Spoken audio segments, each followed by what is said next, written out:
Thus, we read into the well-known Krishna saga that there was no virgin birth, no star in the east signaling his coming, no miracles or disciples, and no resurrection from the dead. The comparisons are not so extraordinarily elaborate after all.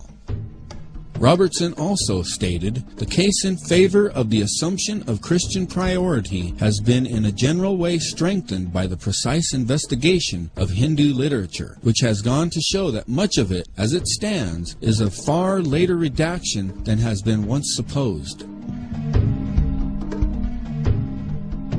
This is Dionysus, depicted as a crucified figure.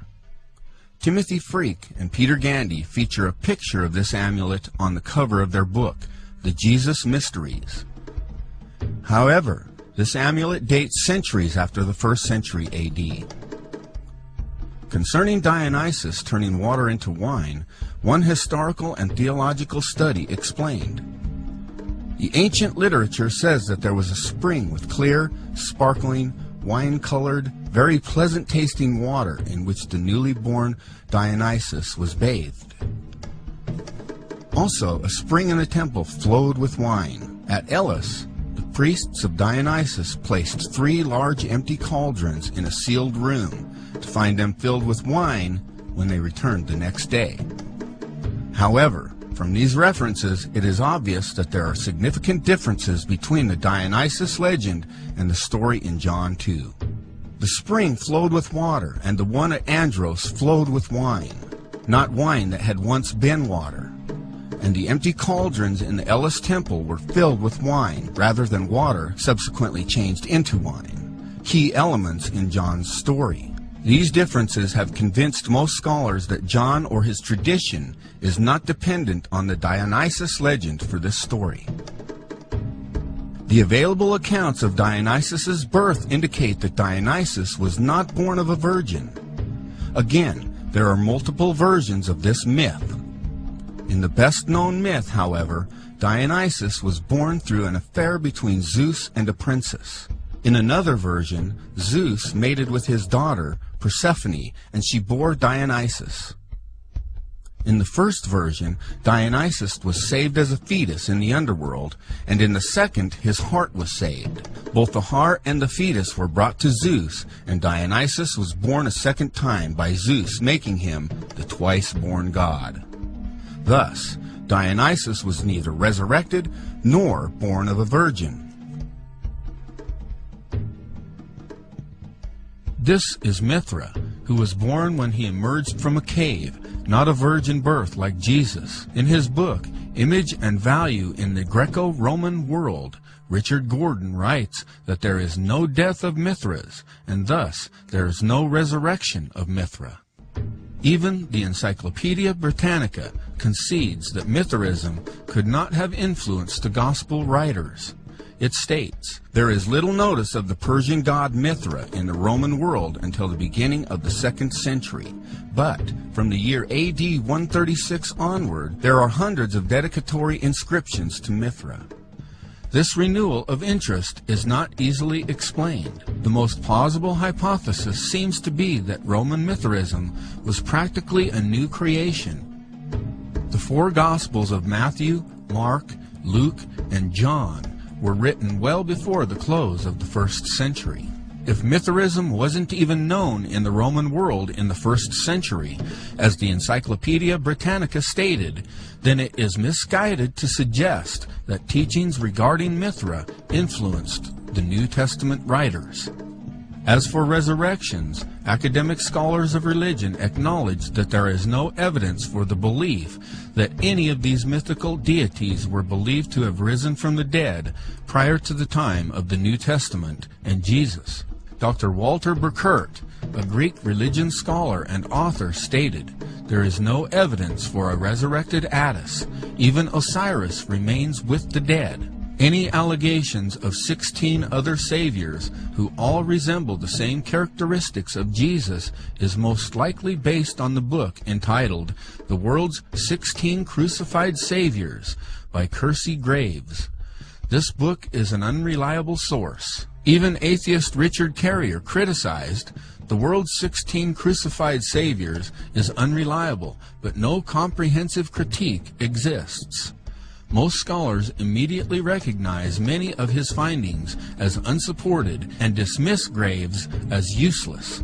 After all, a scholar who rarely cites a source isn't useful to have as a reference, even if he is right. Dr. Norman Geisler wrote, "The only known account of a god surviving death that predates Christianity is the Egyptian cult god Osiris. In this myth, Osiris is cut into 14 pieces, scattered around Egypt, then reassembled and brought back to life by the goddess Isis.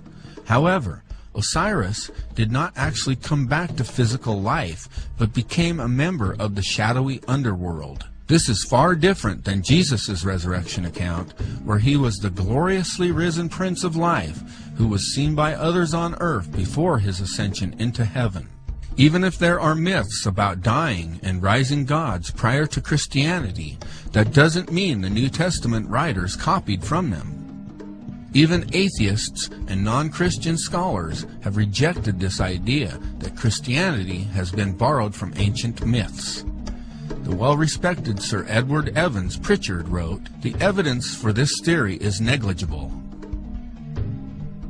In sum, skeptic claims of Christianity being borrowed from ancient Egypt, India, Greece, and Persia can be disregarded as false because there are no primary sources for these parallels predating AD 150. This is more than 100 years after the origin of Christianity.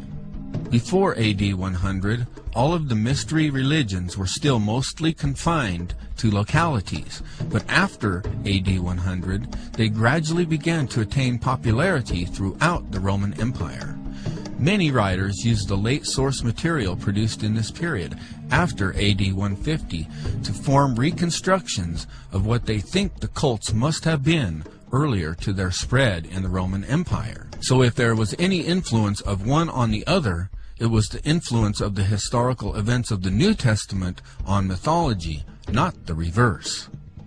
Peter wrote, "We have not followed cunningly devised fables, when we made known unto you the power and coming of our Lord Jesus Christ, but were eyewitnesses of his majesty."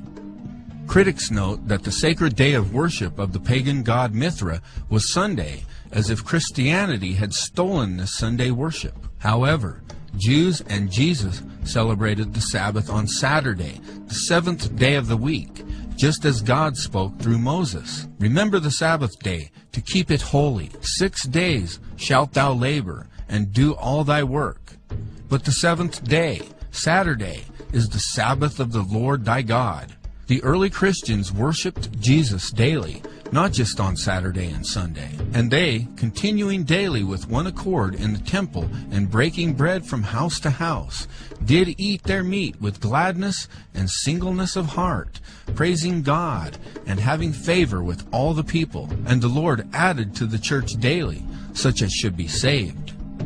In the early 4th century, it was Constantine who made Sunday a rest day. His Sunday law of March 7th, AD 321 read, "On the venerable day of the sun, let the magistrates and people residing in the cities rest, and let all workshops be closed." And what about the date of December 25th? Did the New Testament writers steal the birthday of Jesus from the myth of pagan gods? Author Acharya S. suggests in her book, The Christ Conspiracy, that the sun dies for 3 days at the winter solstice, to be born again or resurrected on December 25th. The commonly accepted story is that Jesus was born on December 25th, not that he died, was born again, or resurrected, as Acharya S. parallels. But nowhere in the Holy Bible do we find any reference to the birth of Jesus being on December 25th. This date of December 25th was chosen later in AD 354 by Roman Bishop Liberius, based on pagan thought and the Roman tradition of Saturnalia, rather than on biblical